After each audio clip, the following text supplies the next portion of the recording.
بسم اللہ الرحمن الرحیم۔ السلام علیکم۔ ایک صحابی کی وفات کا واقعہ جاننے کے لیے اس ویڈیو کو مکمل دیکھیں اور اس چینل کو سبسکرائب کریں۔ ایک صحابی کی بیگم نے پیغام بھیجا، یا رسول اللہ صلی اللہ علیہ وسلم، میرا خاوند مرنے کے قریب ہے لیکن کلمہ نہیں پڑھ رہا۔ آپ صلی اللہ علیہ وسلم اس کے پاس تشریف لے گئے اور فرمایا، بیٹا کلمہ پڑھ۔ پڑھوانے والے اللہ کے نبی صلی اللہ علیہ وسلم، پڑھنے والا صحابی، کہا جی کلمہ نہیں پڑھا جا رہا۔ آپ صلی اللہ علیہ وسلم نے فرمایا، کیا ہوا؟ کہا جی بس پڑھا نہیں جاتا۔ آپ صلی اللہ علیہ وسلم نے فرمایا، اس کے والدین میں کون زندہ ہے؟ کہا جی ماں زندہ ہے۔ تو آپ صلی اللہ علیہ وسلم نے کہا، اس کی ماں کو بلاؤ۔ جب ماں آ گئی تو آپ صلی اللہ علیہ وسلم نے فرمایا، تم بیٹے سے ناراض تو نہیں؟ کہا جی یا رسول اللہ صلی اللہ علیہ وسلم، میں ناراض ہوں۔ فرمایا، کیا ناراضگی ہے؟ کہا، یا رسول اللہ، مجھے اس کے دین کا کوئی گلہ نہیں، بہت نیک بچہ ہے، راتوں کو اٹھ کے تہجد پڑھتا ہے، نفلوں میں کھڑے ہو کے قرآن پڑھتا ہے اور دن میں روزے رکھتا ہے، لیکن بس مجھ سے جب بولتا ہے تو بدتمیز ہو کے بولتا ہے۔ اس کا یہ عمل میرے دل چیر کے رکھ دیتا ہے۔ آپ صلی اللہ علیہ وسلم نے فرمایا، معاف کرو گی؟ کہا جی نہیں چاہتا۔ آپ صلی اللہ علیہ وسلم نے فرمایا، میں اسے آگ میں جلاؤں تو سفارش کرو گی؟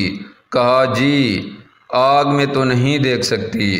آپ صلی اللہ علیہ وسلم نے فرمایا، سن لو، اگر تو نے معاف نہیں کیا تو یہ سیدھا اللہ کی آگ میں جائے گا۔ آپ صلی اللہ علیہ وسلم نے فرمایا، سفارش کرتی ہوں، معاف کرتی ہوں۔ کہا جی میں اب معاف کرتی ہوں۔ آپ صلی اللہ علیہ وسلم نے کہا، بیٹا لا الہ الا اللہ پڑھو۔ انہوں نے کہا لا الہ الا اللہ اور جان نکل گئی۔ آپ صلی اللہ علیہ وسلم نے اس کا جنازہ پڑھایا، پھر اعلان کیا، جس نے ماں باپ کو دکھ دیا اس پہ اللہ کی لعنت، اس پہ فرشتوں کی لعنت، اس پہ زمین آسمان کی لعنت۔ اس کی نماز قبول نہیں، نہ روزہ قبول ہے، نہ صدقہ قبول ہے۔ عبادت کی برکت کا واقعہ بیان کیا جاتا ہے کہ پرانے وقتوں میں ایک شخص نے ایک غلام خریدا۔ غلام نے مالک سے کہا کہ اے آقا، میں آپ سے 3 شرطیں چاہتا ہوں۔ پہلی شرط یہ ہے کہ جب نماز کا وقت آ جائے تو مجھے نماز سے نہ روکیں گے۔ دوسری شرط یہ ہے کہ آپ مجھ سے صرف دن کو خدمت لیں گے۔ اور تیسری شرط یہ ہے کہ میرے واسطے ایک کوٹھڑی مقرر کر دیجئے کہ میرے علاوہ دوسرا اس میں داخل نہ ہو سکے۔ آقا نے کافی سوچ بچار کے بعد غلام کی یہ سب شرطیں منظور کر لیں۔ اس غلام نے مکان کی کوٹھریوں کا چکر لگایا اور ایک ویران کوٹھری کو پسند کیا۔ آقا نے کہا، تم نے یہ ویران کوٹھری ہی کیوں پسند کی ہے؟ اس نے کہا، اے میرے سردار، کیا آپ کو یہ نہیں معلوم کہ ویران جگہیں اللہ تعالیٰ کے ذکر سے آباد ہو جاتی ہیں؟ چنانچہ وہ غلام رات کو اس کوٹھری میں رہنے لگا۔ اتفاقاً اس کے آقا نے ایک رات ایک مجلس منعقد کی۔ بس جب آدھی رات ہوئی اور اس کے دوست احباب چلے گئے تو مالک اٹھا اور گھر جا کر چکر لگانے لگا۔ جب غلام کے حجرے کی چھت پر پہنچا تو کیا دیکھتا ہے کہ اس میں نور کی ایک قندیل نکل رہی ہے جو اوپر سے نیچے کو لٹکی ہوئی ہے، اور وہ غلام سجدے میں اپنے رب سے دعا کر رہا ہے۔ اور جب سردار نے کان لگا کر سننا چاہا تو وہ کہہ رہا تھا کہ اے میرے رب، تو نے دن میں مالک کی خدمت میرے ذمہ واجب کر دی ہے۔ اگر میرے ذمہ یہ خدمت نہ ہوتی تو رات دن صرف تیری ہی خدمت میں مشغول رہتا۔ مالک طلوع صبح تک اس منظر کا نظارہ کرتا رہا۔ اس کے بعد وہ قندیل آسمان پر چلی گئی اور چھت بند ہو گئی۔ مالک نے اپنی بیوی سے یہ واقعہ بیان کیا۔ جب دوسری رات آئی تو مالک اور اس کی بیوی حجرے کی چھت پر پہنچے تو دیکھا قندیل لٹکی ہوئی ہے اور غلام سجدے میں سر رکھ کر مناجات میں مشغول ہے۔ اگلے دن میاں بیوی نے غلام کو بلایا اور اس سے کہا کہ تو اللہ کے واسطے آزاد ہے تاکہ تو اس ذات پاک کی عبادت کے واسطے فارغ رہے جس سے تو معذرت کرتا تھا۔ اور ان دونوں نے غلام کو اس کی ان کرامتوں سے باخبر کیا جو انہوں نے گزشتہ رات میں دیکھی تھی۔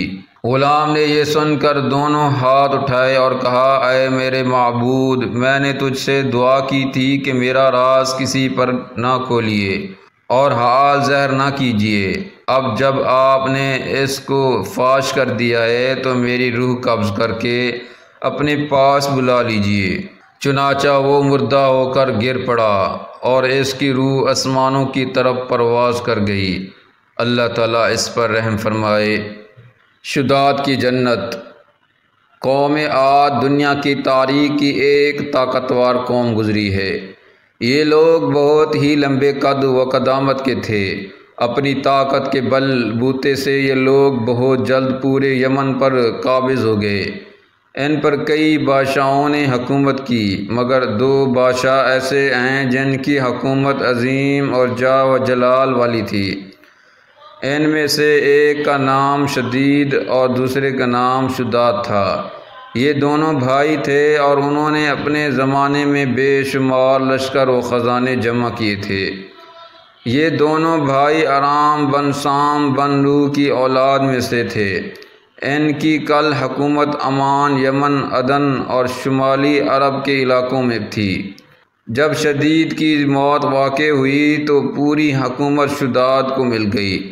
اس نے تمام قبائلی سردار اور بادشاہوں کو اپنا متی و فرما بردار بنا لیا اور اس طرح پورے جنوبی عرب پر اس کی حکومت ہو گئی۔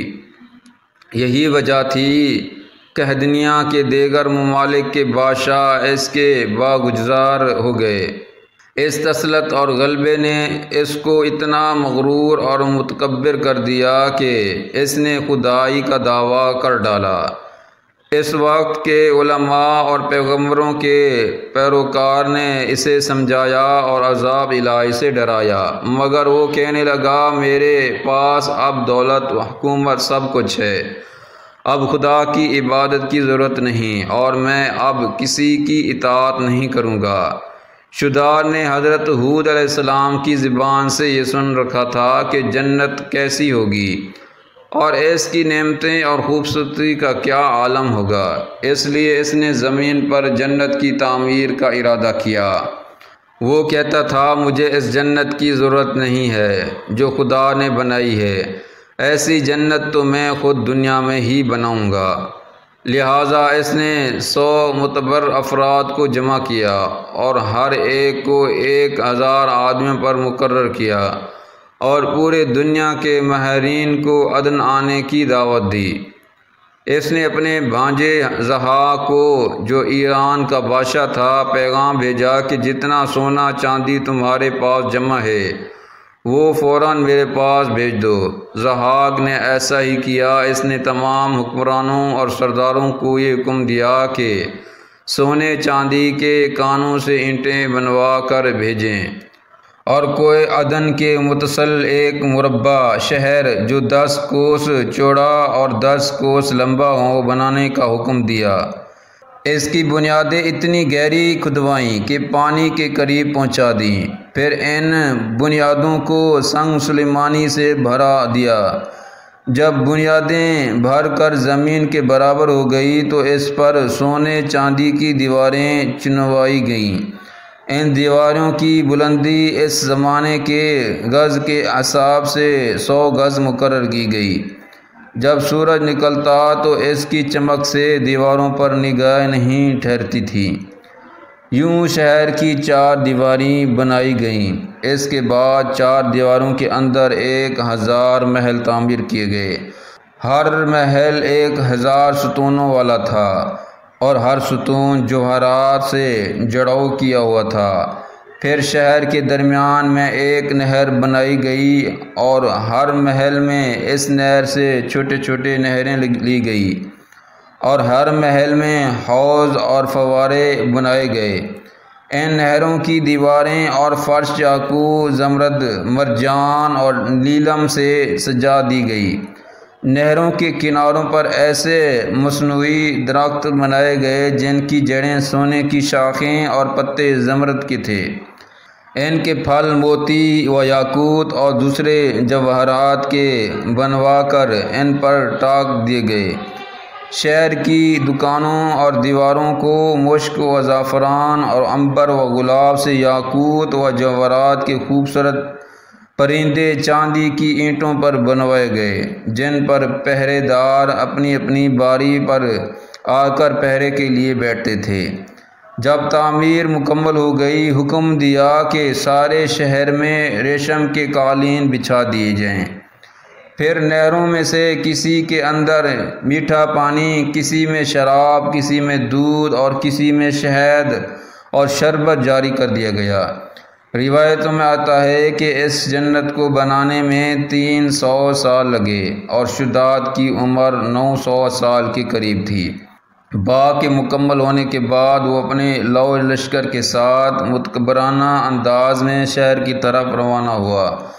جب قریب پہنچا تو تمام شہر والے اس کے استقبال کے لیے شہر دروازے کے باہر آ گئے اور اس پر زور و جوہرات نچھاور کرنے لگے۔ ابھی اس نے گھوڑے کی رکاب سے ایک پاؤں نکال کر دروازے کی چوکھٹ پر رکھا ہی تھا کہ ایک ملک الموت نے اس کی روح قبض کر لی۔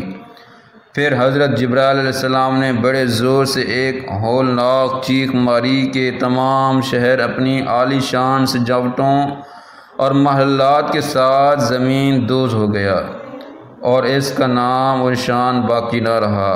علماء و مورخین نے کتابوں میں لکھا ہے کہ بادشاہ اور اس کے لشکر کے ہلاک ہو جانے کے بعد وہ شہر بھی لوگوں کی نگاہوں سے اجل دیا گیا۔